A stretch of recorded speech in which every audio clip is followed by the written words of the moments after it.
शुक्रवार 31 तारीखच्या दिवशी हवामान खात्याने एक ॲडव्हान्स वॉर्निंग दिलं आहे. अजून एक स्पेसिफिक वॉर्निंग उद्यापर्यंत मिळेल, परंतु एक ॲडव्हान्स वॉर्निंग असा देण्यात आलेला आहे की नाशिक जिल्ह्यामध्ये विशेषतः घाट परिसरामध्ये जोरात पाऊस पडणार आहे. 31 आणि 1 तारीखला ते पाऊस राहणार आहे, असा एक ॲडव्हान्स वॉर्निंग प्राप्त आहे. त्याच्या अनुषंगाने आपला जो पाटबंधारे विभाग आहे त्याला आपण सूचना दिली आहे की याच्याबद्दल कृपा करून जो काही आपले बफर कॅपॅसिटी असतो पावसाच्या पाणीला अब्झॉर्ब करून फ्लड कंट्रोल करण्याच्या संदर्भात त्याच्या संदर्भात योग्य निर्णय घ्यावा. ते त्याच्या संदर्भात योग्य निर्णय घेत आहे. सगळे नागरिकांना माझं आव्हान आहे की अजिबात घाबरू नका, सतर्क राहा आणि जो लो लाईंग एरियाज आहेत तिथून शिफ्ट करण्याची अगर स्थानिक प्रशासनाने सांगितलं तर आपण कृपा करून शिफ्ट करा.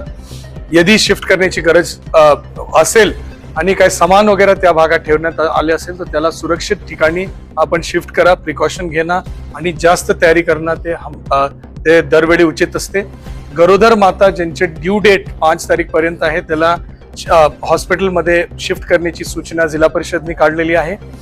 शाळा व कॉलेजेसच्या संदर्भात गरज असेल तर त्याच्याबद्दल निर्णय उद्या घेण्यात येणार आहे, ज्यावेळी स्पेसिफिक सूचना आणि कुठले क्षेत्र बाधित होणार आहे त्या संदर्भात माहिती मिळेल.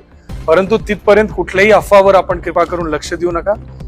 योग्य नियोजन प्रत्येकाने करून घ्यावा हे माझी सर्वांना विनंती आहे. प्रशासन तर्फे जेसीबीज असेल, नालाच्या स्वच्छता असेल, ज्या गोष्टी नियोजन मध्ये आपल्या स्टँडर्ड ऑपरेटिंग प्रोसिजर मध्ये असतो सगळ्या गोष्टी करण्यात येत आहे.